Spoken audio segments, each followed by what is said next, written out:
تیسرا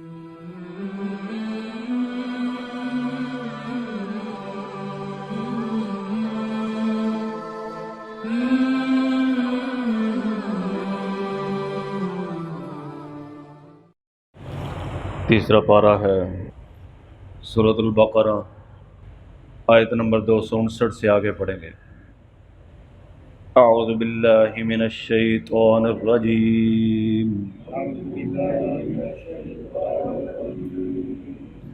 بسم اللہ الرحمن الرحیم۔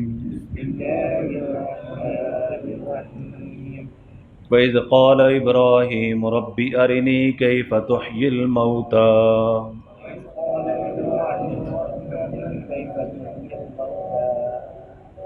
قَالَ أَوَلَمْ تُؤْمِنْ قَالَ بَلَى وَلَكِنْ لِيَطْمَئِنَّ قَلْبِي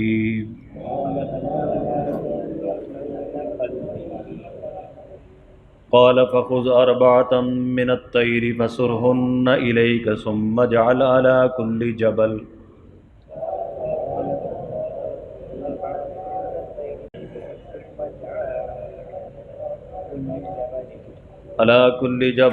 منهن جزءا ثم ادعهن يأتينك سعيا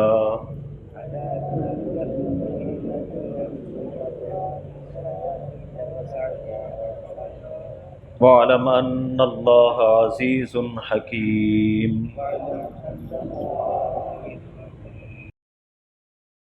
وَإِذْ قَالَ إِبْرَاهِيمُ رَبِّ أَرِنِي، اور جب کہا ابراہیم علیہ السلام نے اپنے رب سے، آرینی مجھے دکھائیں، کیف تحیی الموتیٰ کیسے آپ زندہ کریں گے مردے کو۔ قال ولم تؤمن فرمایا تو یقین نہیں رکھتا۔ قال بلا فرمایا کیوں نہیں، ولکن لیطمئن قلبی لیکن میں اپنے دل کی تسکین کے لیے چاہتا ہوں۔ قال فخذ أربعة من الطير فرمایا کہ آپ پکڑ لیں 4 پرندے، فصرهن إليك تو پھر ان کو مانوس کر لے اپنے ساتھ، ثم اجعل على كل جبل منهن جزءا پھر رکھ دے ہر پہاڑ پر ان کے بدن کا ایک ایک ٹکڑا، ثم ادعهن يأتينك سعيا پھر ان کو بلا وہ چلے آئیں گے تیرے پاس دوڑتے ہوئے۔ وعلم اور جان لو، ان اللہ عزیز حکیم بے شک اللہ تعالیٰ زبردست حکمت والا ہے۔ اس سے پہلی آیت میں بھی موت کے بعد دوبارہ زندہ کرنے کا بیان ہم نے پڑھا ہے کہ اللہ پاک نے عزیر علیہ السلام کو 100 سال تک سلائے رکھا اور پھر دوبارہ اٹھا دیا۔ ان کا گدھا جو کہ مر چکا تھا اس کو اللہ تعالیٰ نے دوبارہ زندہ فرما دیا۔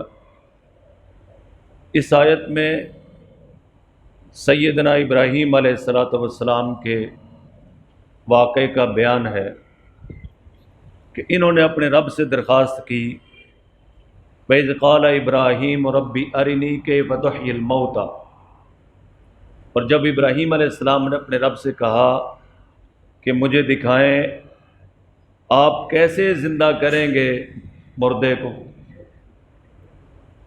قال ولم تؤمن اللہ تعالیٰ نے فرمایا کیا تو یقین نہیں رکھتا؟ قال بلا ولکن لیطمئن قلبی ابراہیم علیہ السلام نے فرمایا کہ میں اپنے دل کی تسکین کے لیے چاہتا ہوں کہ ایک چیز جو میرے علم میں ہے وہ عین الیقین میں آ جائے، میری آنکھوں کے سامنے یہ معاملہ ہو، تاکہ موت کی بات جس کیفیت سے زندہ کیا جائے گا وہ میرے سامنے آ جائے۔ ابراہیم علیہ السلام کو موت کے بعد اٹھائے جانے پر کوئی شک نہیں تھا۔ نبی کریم صلی اللہ علیہ وسلم کا ارشاد ہے، نحن احق بالشک من ابراہیم،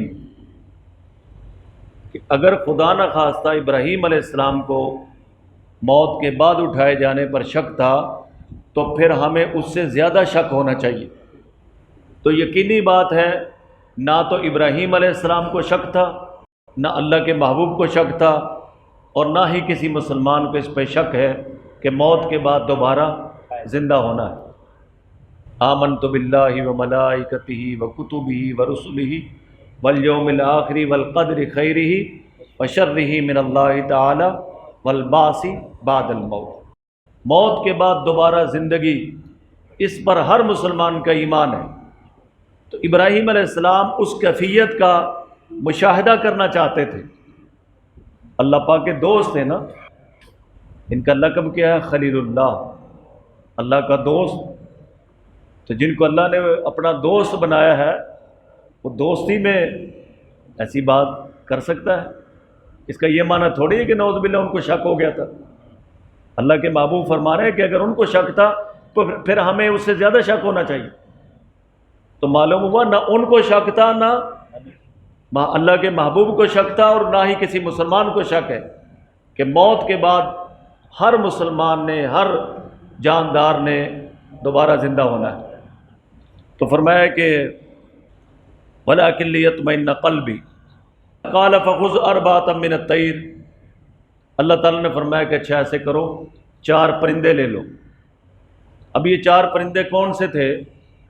تفسیری روایات میں آتا ہے کہ ایک مور تھا، اس کو اپنی خوبصورتی پہ بڑا گھمنڈ ہوتا ہے۔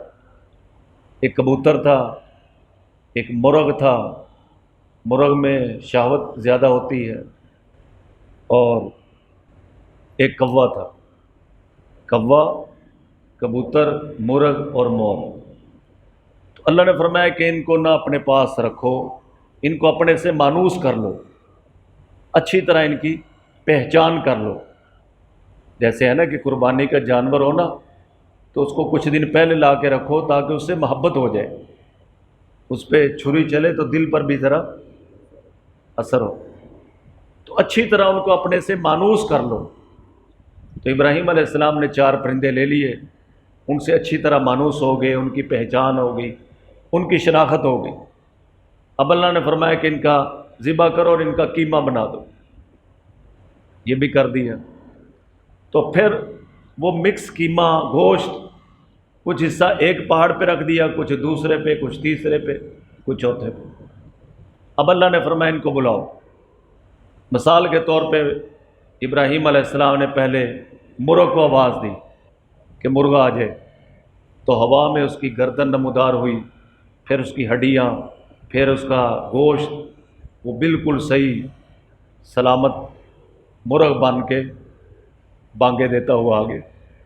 پھر اسی طرح مور آ گیا، پھر اسی طرح کبوتر آ گیا، کوا آ گیا، کہ دکھایا گیا کہ جس طرح ہر پرندے کو اسی کا عضو لگا ہے۔ پرندے کوے کو چونچ مرغ کی نہیں لگی، کوے ہی کی لگی ہے، اس کا گوشت، اس کی ہڈیاں اسی کو لگی ہیں۔ اسی طرح اللہ جب انسانوں کو زندہ کریں گے تو اس کے ایک ایک ذرے کو اللہ پاک جوڑ کے زندہ کر دیں۔ اللہ پاک کے لیے کیا مشکل ہے۔ آج ہمارے استاد جی مفتی حسن صاحب دامت برکاتہم ایک عجیب بات بیان فرما رہے تھے۔ فرمانے لگے کہ ایک مستری فوت ہو رہا تھا، آخری وقت تھا، تو گھر والے اس کے پاس بیٹھے سورہ یاسین پڑھ رہے ہیں، اونچی اونچی کلمہ پڑھ لے کہ یہ بھی پڑھ لے۔ اب وہ کلمہ پڑھنے کی بجائے کیا کہہ رہا ہے؟ گارا لے کے آؤ، اینٹیں لے کے آؤ، گارا لے کے آؤ، اینٹیں لے کے آؤ۔ وہ بڑے پریشان ہے کہ آخری وقت ہے، اللہ کرے اس کے منہ سے کلمہ نکل جائے۔ تو وہ یاسین بھی پڑھ رہے ہیں اور جو ہے وہ کلمہ بھی پڑھ رہے ہیں، لیکن وہ مستری صاحب کیا کہہ رہے ہیں؟ گارا لے کے آؤ، اینٹیں لے کے آؤ، گارا لے کے آؤ، اینٹیں لے کے آؤ۔ ظاہر ہے جو زندگی بھر کیا ہوتا ہے۔ تو پریشان تھے، تو ایک مزدور وہاں سے گزرا۔ یہ جو مزدور تھا نا، یہ اس مستری کا شاگرد تھا۔ تو اس نے آ کے دیکھا کیوں پریشان ہے؟ کہنے لگے بھئی ہمیں پریشانی تو ہے کہ یہ دنیا سے جا رہا ہے، ہم کلمہ پڑھ رہے ہیں اور یہ کہہ رہا ہے گارا لے کے آؤ، اینٹیں لے کے آؤ۔ کہتا تم پریشان نہ ہو جاؤ، میں بھی اس کا علاج کرتا ہوں۔ اس نے اس کے کان میں جا کے کچھ کہا، اس کے بعد اس مستری نے پڑھا لا الہ الا اللہ محمد رسول اللہ، اتنے میں اس کی روح پرواز کر گئی۔ تو وہ گھر والے دیکھنے والے بڑے پریشان ہوئے کہ یار اس کو ہمارے اتنی دفعہ پڑھنے کا اثر نہیں ہوا، تم نے کان میں کون سا دم کیا ہے؟ کہنے لگے کہ یہ جو مستری صاحب ہے نا، یہ میرا استاد تھا، میں اس کے ساتھ مزدوری کام کرتا تھا، تو میرے استاد کی عادت یہ تھی کہ جب پورا کام ہو جاتا ہم سے بھی پوچھ لیتا کام پورا ہو گیا، تو ہم کہہ دیتے بھئی کام پورا ہو گیا ہے، تو پھر یہ پڑھتا تھا لا الہ الا اللہ محمد رسول اللہ۔ اس کی عادت تھی کہ جب کام پورا ہو جاتا اسے پتہ چل جاتا کام پورا ہو گیا، تو یہ پڑھتا تھا لا الہ الا اللہ محمد رسول اللہ۔ تو کہتا ہے میں نے اس کے کان میں جا کے کہا کہ استاد جی کام پورا ہو گیا ہے، استاد جی کام پورا ہو گیا، تو اس کی عادت تھی، تو اس نے کلمہ پڑھا، ایمان کے ساتھ دنیا سے چلا گیا۔ تو بہرحال یہ تو ہر مسلمان کا ایمان اور عقیدہ ہے کہ موت کے بعد دوبارہ اٹھایا جائے گا، دوبارہ زندہ کیا جائے گا۔ تو ابراہیم علیہ السلام نے ثم جعل علی کل جبل منہن جزءا، اللہ نے فرمایا کہ پھر ان میں سے ہر ایک کو رکھ دو، اس کے بدن کے حصے کو، اجزاء کو پہاڑ پر، ثم ادعوہن، پھر ان کو بلاؤ، یاتینہ کا سایہ، وہ تیری طرف آئیں گے دوڑتے ہوئے، ایک سیکنڈ بھی نہیں لگے گا کہ ان کے اعضاء اپنی جگہوں پہ آ جائیں گے، روح پڑ جائے گی اور تیرے پاس دوڑتے ہوئے آئیں گے۔ وَعْلَمْ، اور جان لو، ان اللہ عزیز حکیم، بے شک اللہ تعالیٰ زبردست ہے، حکیم، حکمت والا ہے۔ اب یہ بھی گھر میں جا کے تجربہ نہ شروع کر دیں کہ مرغے ذبح کر کے آ جاؤ آ جاؤ۔ اللہ پاک کیا ہے؟ حکیم ہے۔ اللہ پاک کے ہر کام میں حکمت ہے۔ کبھی کبھی اللہ پاک ایسا دکھا دیتے ہیں۔ اب ہر ایمان والا ہی خوشبو والا ہے، ہر مومن اس کے دل میں جس کے کلمہ ہے اس کے دل میں خوشبو ہے، لیکن ہر قبر سے خوشبو آتی ہے؟ اللہ کبھی دکھا دیتے ہیں۔ امام بخاری رحمۃ اللہ علیہ کی قبر سے خوشبو آئی، صحابہ کی قبروں سے خوشبوئیں آئی، ہمارے مولانا احمد علی لاہوری رحمۃ اللہ علیہ کی قبر سے خوشبو آئی، میرے استاد حضرت مولانا شیخ موسیٰ خان صاحب رحمۃ اللہ علیہ کی قبر سے خوشبو آئی، ہمارے حاجی عبد الوہاب صاحب رحمۃ اللہ علیہ کی قبر سے خوشبو آئی۔